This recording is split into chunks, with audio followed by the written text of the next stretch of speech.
de dança, estou falando de dança como produção de conhecimento, né?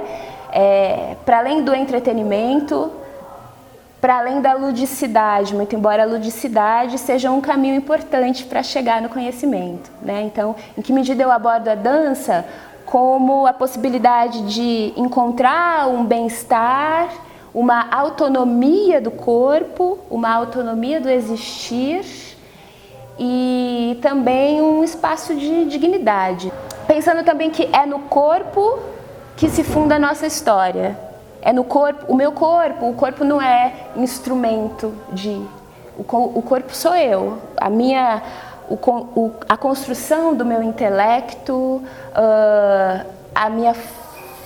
o meu caminho com o mundo, em primeiro lugar, se dá através do meu corpo. Então o corpo não é só instrumento para alguma coisa, meu corpo sou eu. E é no nosso corpo que se inscreve a nossa ancestralidade. Quando eu falo de ancestralidade, eu penso muito em uma ancestralidade presente, não em algo que passou e que está no passado, mas sim experiências, referências que me constituem, que fazem eu ser o que eu sou. O que é esse contexto das danças que eu estou chamando de danças africanas? Né? Ele é um contexto diverso, tal qual é o continente africano. Ele é diverso, tal qual é a experiência negra no Brasil. Recebe também uma diversidade de nomenclaturas. A gente é acostumado a chamar de dança afro. Nem plural ela tem, né? E penso que isso é uma questão complexa, né? Porque essas danças são plurais em constituição, em referência, plurais em contexto cultural, plurais em articulação com o mundo social. Então, já de bate-pronto a gente toma ciência dessa diversidade. As nomenclaturas que elas recebem também são diversas: dança afro, dança negra contemporânea, danças africanas. E os nomes são importantes, né? Porque as coisas têm que ter nome para que elas existam. Então, eu vou repetir um pouco isso também na minha fala, porque os personagens, os sujeitos das culturas negras, dentro de um contexto de invisibilidade, eles nunca são nomeados, né? Por isso eu faço questão de fazer referência aos mestres e aos nomes. No meu trabalho como pedagoga e como bailarina, como professora de dança também, eu elegi um nome que eu chamo de Corpo em Diáspora. É esse o nome que eu tenho, que satisfaz os conteúdos que eu tenho desenvolvido, as ideias corporais que eu tenho trazido, né, para minha experiência como professora, como artista, como criadora. E o que é isso que eu chamo de corpo em diáspora? É uma pesquisa que toma como fundamento eixos estruturantes do corpo, né? Pensar a estrutura coluna, cabeça, bacia, que relações eu posso construir com a consciência dessa estrutura como corpo, estrutura como fundamento ancestral também. Como eu posso compreender, por exemplo, a relação da minha coluna com a minha bacia, com a minha cabeça, integrados, verticais, mas não rígidos e duros, tal quais algumas técnicas eurocentradas, como o balé, por exemplo, né? Como eu compreendo meu corpo como um universo em movimento, né? Como eu compreendo as partes, não separadas, só anatomia, não vou estudar biomecânica só, né? E como também as minhas formas de me mover no espaço dizem respeito à cultura que eu faço parte, ou às culturas das quais eu me alimento. Esse tipo de referência é importante também porque a gente não pensa em um corpo que se joga no espaço, um corpo que se mexe sem organização, né? Um pouco a ideia de uma consciência, quer dizer, como eu chego à liberdade com consciência. E acho que talvez isso seja uma das grandes lições que as comunidades quilombolas nos deram, né? Quer dizer, a ânsia por liberdade exige organização, exige consciência, né? E muitas vezes o que se pensa sobre as danças de matrizes negras, as chamadas danças afro, é esse lugar de uma espontaneidade, de um corpo que precisa de liberdade, ele se joga no espaço. Não, se a gente se jogar, a gente cai e não levanta. A gente tem que lidar o tempo todo com a força da gravidade. A gente tem que aprender como é que eu piso, como é que eu mantenho o meu olhar adiante, eu ganho espaço no pescoço, eu percebo o mundo ao redor, né? Eu percebo de onde eu venho, percebo onde eu quero estar, né? O que eu compreendo como diáspora é movimento e relação, né? É movimento e, portanto, a capacidade de reimaginar o nosso lugar. Movimento e, portanto, a capacidade de pensar que eu, como corpo, como cultura, estou em transformação e as culturas negras estão em transformação. Ela não é uma condição, eu não sou diáspora, por isso em diáspora. Ela não é um estado, eu sou assim, né? Penso diáspora como identidades plurais em movimento, né?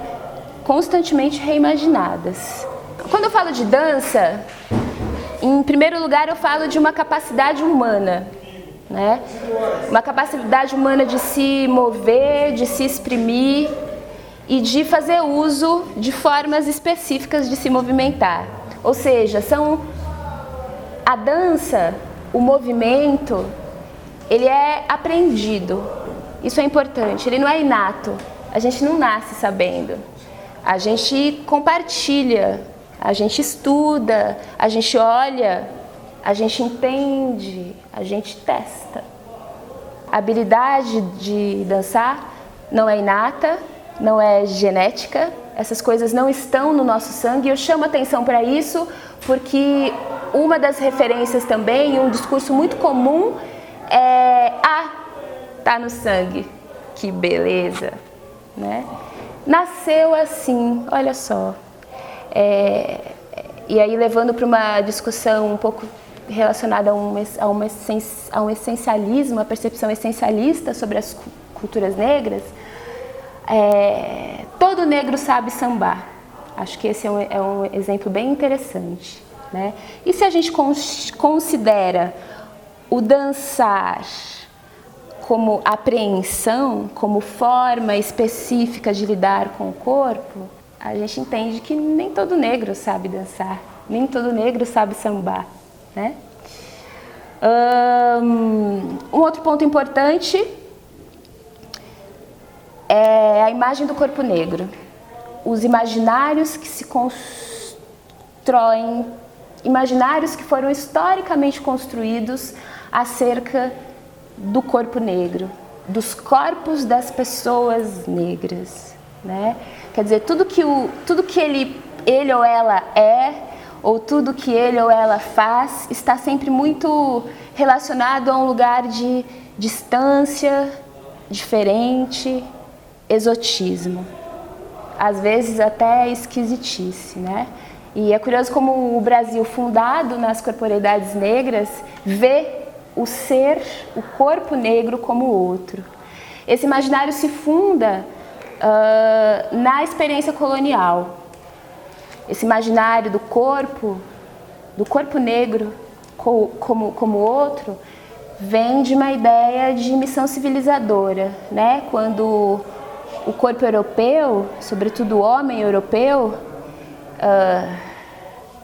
se move ao continente, o chamado continente negro,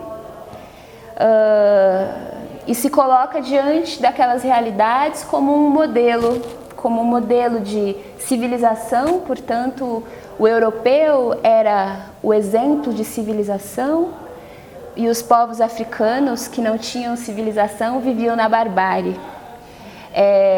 O europeu se organizava em sociedade, os povos africanos se organizam em tribos, não se organizam, estão em tribos, né? A ideia de tribo se refere também a essa mentalidade colonial, a essa percepção colonial. A experiência europeia tem religião, os povos africanos têm seitas.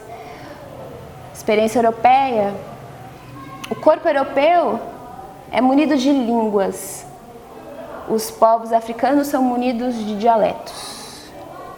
E assim por diante, né? Então esse corpo africano como outro é o corpo negro outro que a gente vive no Brasil, né? Então como essa experiência do ser africano se replica historicamente e nos dias de hoje, a percepção que se tem ao que representa, ao que é capaz, as capacidades das pessoas de pele preta está bastante relacionado com essa mentalidade, com essa percepção colonizada, né?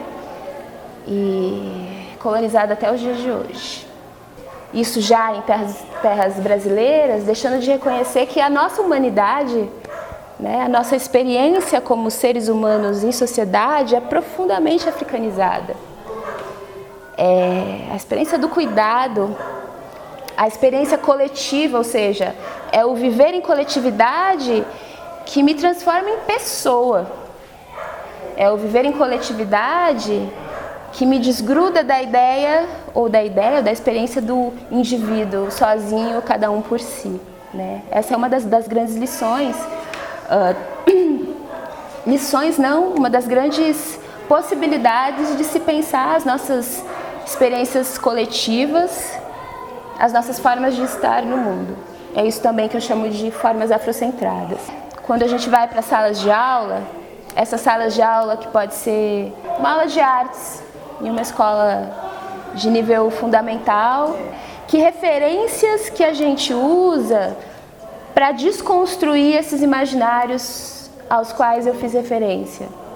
Que referências a gente usa para ensinar para as nossas crianças que a dança é uma maneira de construir conhecimento, é uma maneira de me ligar ou de conhecer um pouco mais da cultura ao nosso redor, essa cultura que eu chamo de cultura negra e que é uma cultura brasileira, né?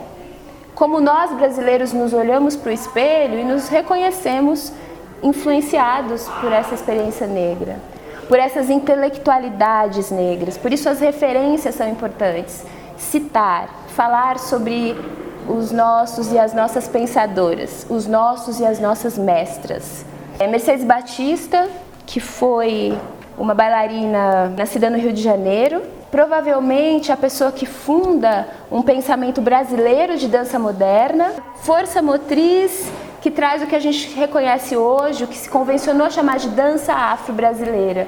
Existe uma genealogia que começa na Mercedes, passa por Isaura de Assis, Marlene Silva em Minas Gerais, Firmino Pitanga em São Paulo. São pessoas que se alimentaram desse pensamento concretizado em dança. E Naysira Falcão, que tem um trabalho bem importante chamado Corpo e Ancestralidade.